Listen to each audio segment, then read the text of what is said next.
Hello बच्चों, कैसे हैं आप सब। उम्मीद करती हूँ कि आप सब अच्छे होंगे। तो आज हम सीखते हैं लघुत्तम समापवर्त, जिसको इंग्लिश में लोएस्ट कॉमन मल्टीपल या शॉर्ट फॉर्म इसका है LCM, लोएस्ट कॉमन मल्टीपल। जैसे अगर हम कहें 4 के अपवर्त या मल्टीपल, तो 4 के अपवर्त या मल्टीपल होंगे 4, 8, 12, 16, 20, 24, 28, 32। कहने का मतलब ये है कि अगर आप 4 का पहाड़ा पढ़ते हैं, उसमें एकदम आगे तक ये देखिए डॉट डॉट डॉट दिया हुआ है, इसका मतलब कि ये आगे तक ये चलता चला जाएगा।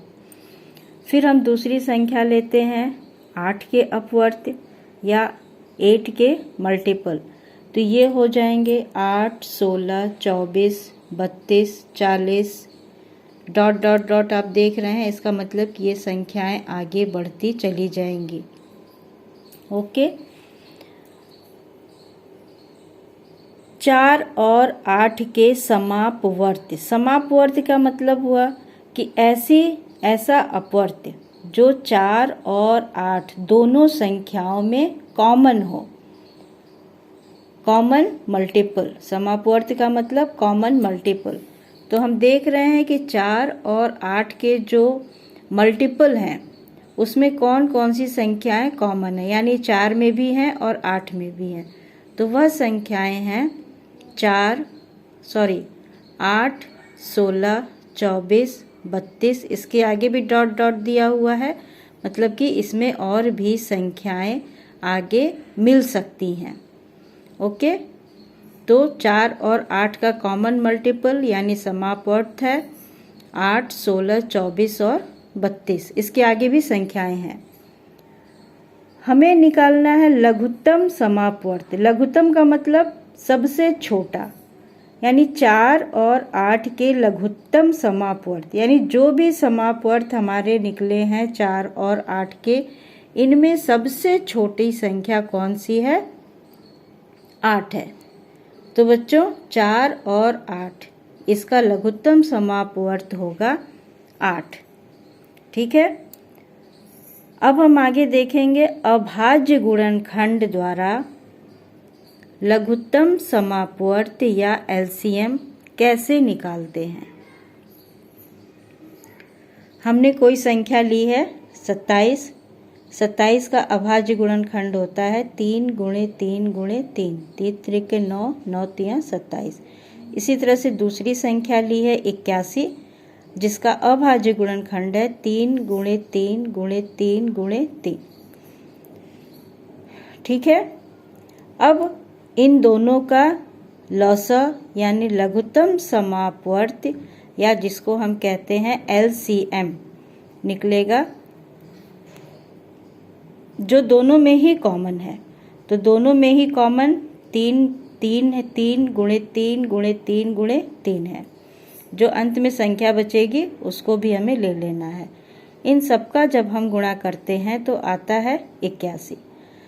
अतः 27 और 81 का लौसा यानी लघुत्तम समापवर्त हो गया 81, जिसे हम इंग्लिश में LCM कहते हैं। ठीक है, अब इसी चीज को, लौसा को ही हम भाग विधि से भी निकालना सीखेंगे कि भाग विधि से लघुत्तम समापवर्त या लौसा या LCM कैसे निकालते हैं। हमने 3 संख्याएं ली हैं 16, 24 और 40। इनका हमें लघुत्तम समापवर्त निकालना है भाग विधि से। तो देखिए हमने किस तरह से लिखा है 16, 24 और 40। तो सबसे छोटी संख्या से हम इसको भाग देने की कोशिश करेंगे। सबसे छोटी संख्या 2 है। 2 से जब हम 16 को भाग देते हैं तो 8 आता है। फिर 2 से ही 24 को भाग देंगे तो 12 आएगा, और 2 से ही 40 को भाग देंगे तो 20 आएगा। तो 2 से भाग देने पर 8, 12 और 20 आया। इसी तरह फिर से हम इन संख्याओं को 2 से भाग देंगे तो ये 4, 6 और 10 आएंगे। फिर से हम 2 से भाग देंगे तो ये संख्या आएंगे 2, 3 और 5। देखिए कॉमा लगा हुआ है, इसलिए हम इन संख्याओं को अलग अलग पढ़ेंगे। आप इनको मिलाकर पढ़ने की गलती मत कीजिएगा। ओके, तो अब हमारे पास 16, 24 और 40 के अभाज्य गुणनखंड हो गए हैं। तो लौसा क्या हुआ? 2 गुणे 2 गुणे 2 गुणे 2 गुणे 3 गुणे 5। जब हम इनका आपस में गुणा करते हैं तो ये संख्या आती है 240। तो बच्चों, आपने गुणा विधि से भी सीख लिया अभाज्य गुणनखंड कैसे निकालते हैं, और भाग विधि से भी सीख लिया कि अभाज्य गुणनखंड किस तरह से निकालते हैं, लसर या लघुत्तम समापवर्त कैसे निकालते हैं। अब हम जानेंगे कि किन्हीं दो संख्याओं के महत्तम समापवर्तक यानी हाईएस्ट कॉमन फैक्टर, जिसे हम HCF भी कहते हैं, एवं लघुत्तम समापवर्त यानी लोएस्ट कॉमन मल्टीपल, जिसे हम LCM कहते हैं, इन दोनों में क्या संबंध है। मतलब कहने का कि अगर हम दो संख्याओं के लौसा और मौसा निकालते हैं तो लौसा मौसा और दो संख्याओं में क्या संबंध है। देखिए, हमने एक तरफ लिखी है संख्या, दो संख्या हमने लिखी है 18 और 12। तो सबसे पहले हम 18 के अपवर्तक लिखते हैं। अपवर्तक का मतलब 18 किन किन संख्याओं से कट जाती है। तो 18 कटती है 1 से, 2 से, 3 से, 6 से, 9 से तथा स्वयं 18 से। अब हम 18 का ही अपवर्त लिखेंगे। अपवर्त का मतलब कि अब 18 किन किन संख्याओं को पूरी तरह से काट देती है। तो 18 किसको काटती है? 18 खुद 18 को काटेगी, फिर 36 को, फिर 54 को, फिर 72 को। कहने का तात्पर्य है कि आप 18 का एक तरह से टेबल यानी पहाड़ा पढ़ते जा रहे हैं। इसके आगे डॉट डॉट लिखा हुआ है कि ये आगे बढ़ता चला जाएगा। ओके, अपवर्तक में देखिए डॉट डॉट नहीं लिखा हुआ है कि अब ये संख्या इससे ज़्यादा यानी 18 से ज़्यादा 18 से बड़ी नहीं हो सकती है। तो ये एक अंतर भी है अपवर्तक और अपवर्त में। ठीक है, इसी तरह से हमने जो दूसरी संख्या ली है 12, तो 12 के अपवर्तक हो गए 1, 2, 3, 4, 6 और 12। 12 से बड़ी कोई संख्या नहीं होगी। अपवर्तक में स्वयं से बड़ी कोई संख्या नहीं होती है। तथा अपवर्त्य में 12 किसको किसको काटेगा? 12, 24, 36, 48, 60, 72, 84। इसी तरह से इसमें देखिए डॉट डॉट लिखा हुआ है, इसका मतलब कि ये संख्या और आगे बढ़ती चली जाएगी। चलिए अब हम आगे बढ़ते हैं।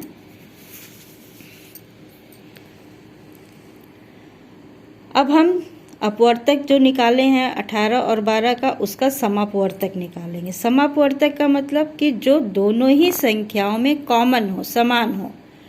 तो हम देख रहे हैं कि अपवर्तक में 1 दोनों में ही है, 2 दोनों में है, 3 दोनों में है और 6 भी दोनों में है। तो समापवर्तक संख्याएं कौन सी हो गई? 1, 2, 3 और 6। अब हमें महत्तम लेना है। तो महत्तम का मतलब होता है कि सारी संख्याओं में सबसे बड़ी संख्या कौन सी है। तो सबसे बड़ी संख्या है 6। तो 18 और 12 का महत्तम समापवर्तक निकल गया 6, HCF यानी हाईएस्ट कॉमन फैक्टर।